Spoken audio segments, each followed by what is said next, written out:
poder levar sequer um contador para ajudar a análise dos números. Essas despesas exageradas do Santos, inclusive na área de segurança, acho estranho que o presidente do Santos tenha necessidade de andar cercado sempre de um número expressivo de seguranças.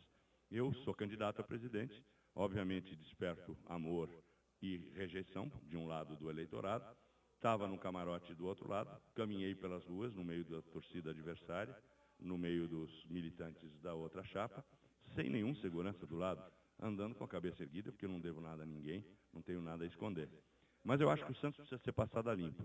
Eu acho que o Santos realmente não é administrado como deveria ser uma empresa transparente e com governança corporativa.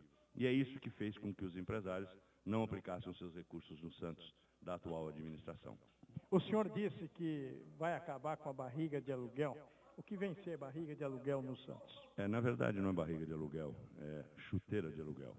Chuteira de aluguel é aquele jogador que, ou em fim de carreira, ou desejando voos mais altos, vem para a Vila, veste o nosso manto sagrado, fica 2 ou 3 meses já pensando num contrato com outro clube no exterior. Não nos interessa esse tipo de atleta. Nós queremos um jogador que venha para ficar, que tenha capacidade de se identificar com a torcida, que sejam valores que possam ser lapidados no Santos da maneira mais completa e absoluta como ser humano, inclusive preparando para outros voos quando ele amadurecer. Nós temos um exemplo clássico do Kaká do São Paulo. Ele foi vendido por 8 milhões de dólares e foi para o exterior. O processo de amadurecimento dele se deu no exterior. Em muito pouco tempo, os 8 milhões de dólares que o São Paulo recebeu na venda dos seus direitos federativos viraram 80 milhões de euros, gerando uma riqueza lá fora. Nós achamos que a gente pode gerar essa riqueza aqui. O dinheiro fica aqui. Agregarmos valor, dando ao jogador mais preparo, mais condição e para o clube mais alegria, mais campeonato e mais gol, antes dele ser transacionado, se assim for o desejo dele, com uma equipe lá de fora. Luiz, primeiro eu gostaria de agradecer a tua presença aqui na cabine da equipe líder. E na última reunião do Conselho, realizada há cerca de 10 dias, sem ser essa quinta que se passou a anterior, houve o balanço e foi dito que o Santos precisaria vender jogadores no custo de 28 milhões para que o clube zerasse o caixa, conforme estava dizendo o Hélio Claudino. E que o Santos hoje, pelas contas que eu particularmente fiz, porque acompanho o clube há mais de 15 anos, o Santos tem um déficit de 1 milhão. Com esses 40 milhões que os executivos estão prometendo, você teve até recentemente no programa Momento Esportivo, e é concebível você fazer um time competitivo, sanar as dívidas e conseguir esses 28 milhões que foi falado na reunião do Conselho? Nós acreditamos que sim. Primeiro, porque temos uma equipe de especialistas em repactuar a dívida que o Santos contraiu. Vamos renegociá-la. Você consegue sucesso renegociando a sua dívida quando você inspira credibilidade no credor. Ora, quando a gente tem um homem como Álvaro de Souza, que é o nosso responsável pela área financeira, que foi presidente do Citibank no Brasil e foi presidente do Citibank Private em Nova York, sentado de um lado da mesa, o credor enxerga o devedor com outros olhos. Então nós achamos que a dívida do Santos é equacionável. Pior do que a dívida do Santos é a dívida da GM nos Estados Unidos de 80 bilhões de dólares, e ela continua no mercado produzindo carros e sobrevivendo à crise que se abateu a partir do ano passado. Eu acho que para enfrentar a crise, enfrentar as dificuldades que o Santos atravessa, é preciso basicamente uma coisa: competência administrativa. E daí eu acho importante que o sócio compare os currículos dos dois candidatos. Eu fui diretor do Banco Central, fui negociador da dívida brasileira junto ao Fundo Monetário e ao Banco Mundial em Washington, em 87. Fui membro do Conselho Monetário Nacional, fui diretor do Banespa por 4 anos, fui diretor de companhia multinacional e acho que aprendi um pouco na vida sobre como administrar uma empresa muitas vezes bem maior que a do Santos. Então vai ser um desafio profissional para mim muito interessante, e eu não venho sozinho. O futebol é um esporte de equipe. Eu venho com uma equipe de primeiríssimo mundo. O grupo de apoio dos empresários, formado por 5 líderes, 2 deles, vice-presidentes executivos dos 2 maiores bancos do Brasil, privados, 2 dos 5 maiores bancos do Brasil, o presidente de uma grande indústria cimenteira, o principal executivo de uma das maiores incorporadoras de São Paulo. Todos eles juntos vão nos ajudar a administrar o Santos de maneira eficaz, de sorte a gente tirar de letra sem precisar vender o jogador no exercício do ano que vem. Luiz, já gostaria de agradecer a sua presença, a sua participação aqui na cabine da equipe líder. Daqui a pouco a gente vai até o Rio de Janeiro com informações do Engenhão entre Botafogo e São Paulo. Eu vou fazer a última pergunta e já pedir as tuas despedidas para o torcedor do Santos que está saindo da Vila Belmiro, está nos ouvindo, aquele que está na capital, foi a única emissora que transmitiu o jogo para a Grande São Paulo.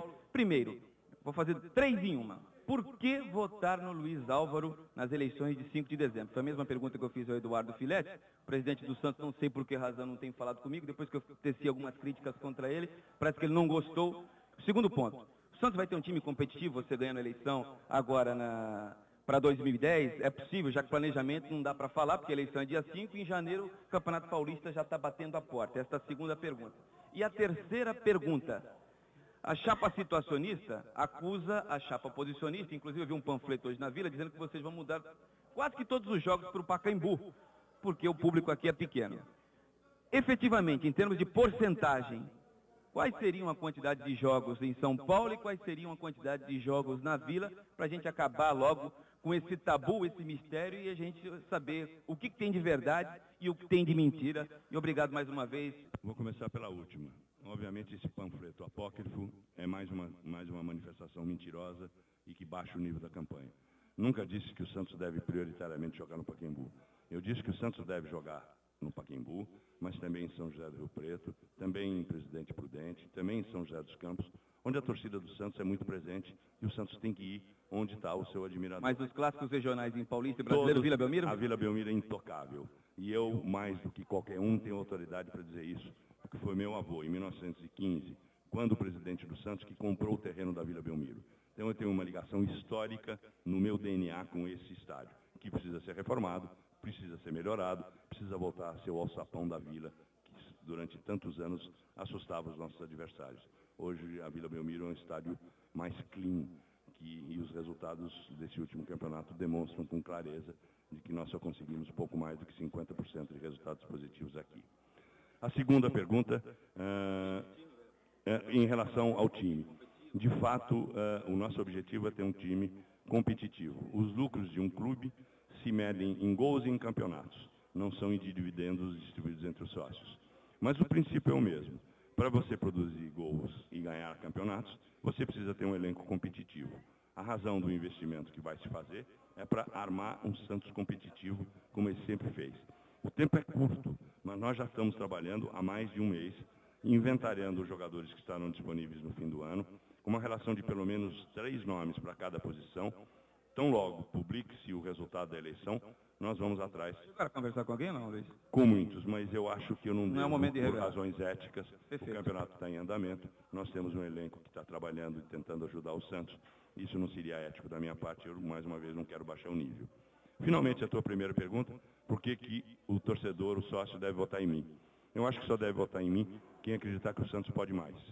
Se acharem que o Santos pode mais do que esse desempenho medíocre desses últimos 2 anos, votem numa proposta inovadora, numa proposta recheada de competência e de paixão, que é aquilo que a gente pretende colocar no Santos a partir do dia seguinte ou da eleição. Falei que era a última, mas tenho mais uma. Os funcionários, o quadro de funcionários, você vai mexer só no departamento profissional ou você vai mexer desde a comunicação, marketing, todos os setores do Santos, para dar uma oxigenada nova no quadro de funcionários? Os quadros de funcionários efetivos vão ser analisados no devido momento. Quem é competente fica, quem não for sai. O que nós pretendemos é profissionalizar... Não vai sair muita gente, posso garantir para você.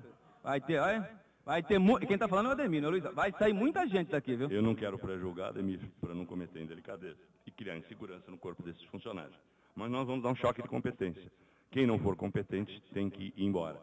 Não me conformo que a receita de marketing do Santos no ano passado foi cerca de R$900 mil. Quando a do São Paulo, no mesmo período, só com a Warner, foi R$5 milhões.